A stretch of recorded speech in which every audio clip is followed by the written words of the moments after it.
Hi, thank you for this today. My name is Amy Jo Hutchison, and I come from West Virginia. I'm identify as being the working poor, but I also spent my life organizing around low-income moms in the state of West Virginia for a grassroots organization whose mission and commitment is to end child poverty. I think as I look back on my life, I'm 46 years old, and I've never spent a day in my life without poverty on some level. And I think it's really easy for us as human beings to punish people or dismiss people because we don't love them. And we can't love them, we say, if we don't know them. So I want to take a little bit of time today to bring some West Virginians in the room with me. I want to talk about our governor, who is the richest man in the state of West Virginia, who recently signed a bill into law to put these work requirements on SNAP recipients, although DHHR had their own study released that said work requirements does not increase employment. And then he turns around and he takes millions of dollars from our state Medicaid fund that he considered to be excess to pay for our teachers' wages. You may have heard of the West Virginia work stoppage with the teachers that took place over the spring.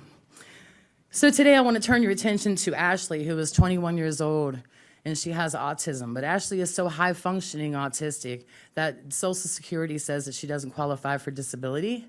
But yet Ashley's not able to work because her mania it prevents her from being in large crowds, loud spaces.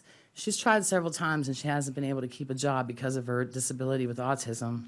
And so Ashley is one of those able-bodied adults without dependents that's facing losing her SNAP benefits if this farm bill gets passed. I want to talk to you about Frank, who was a Vietnam veteran who sat and told stories to me about elderly people eating cat food to survive. I want to talk to you about Megan, the single mom who told me, I've sold my blood to feed my kids. I want you to think about Donna, who runs a food pantry in a rural county in the middle of West Virginia, and her neighbor lady has no one, so she went to the emergency room one night and she said, my neighbor lady coded, she was dead on the table, and the nurse came out and got me and said, Donna, she wants to speak to you. And she said, I just know this woman because she comes to my pantry and she gets a box of food. She said, when I walked into that room, she said, Donna, I don't think I'm going to make it to the pantry tomorrow. Do you think someone could bring my food box to my house? And she said that woman was dead on the table. And the first thing she thought about when she came back to life was the fact that she might miss the pantry the next day. I want you to think about my own children. I have 2 daughters, and they travel to food pantries with me, and they help me to organize and collect stories. And even my children at the ages of 11 and 14 know enough to know that if you don't eat, you die. I talked to a junior in high school this year in a rural county, and she was telling me that there have been 3 suicides in her high school within this year and over 140 fistfights. And I said, why? And she said, everyone's angry.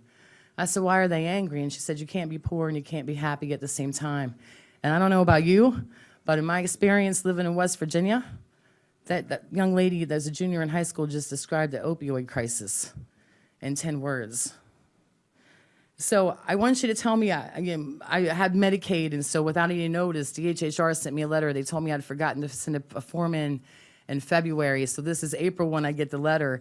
And by the time I received the letter, I had just a couple of days' notice that I no longer have health insurance.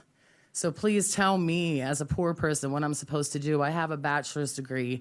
I'm trying to heal a medical condition now with essential oils and prayers. While I work full-time, I take my kids to the softball games. I'm doing everything that I can. I'm organizing around other poor people, predominantly low-income moms.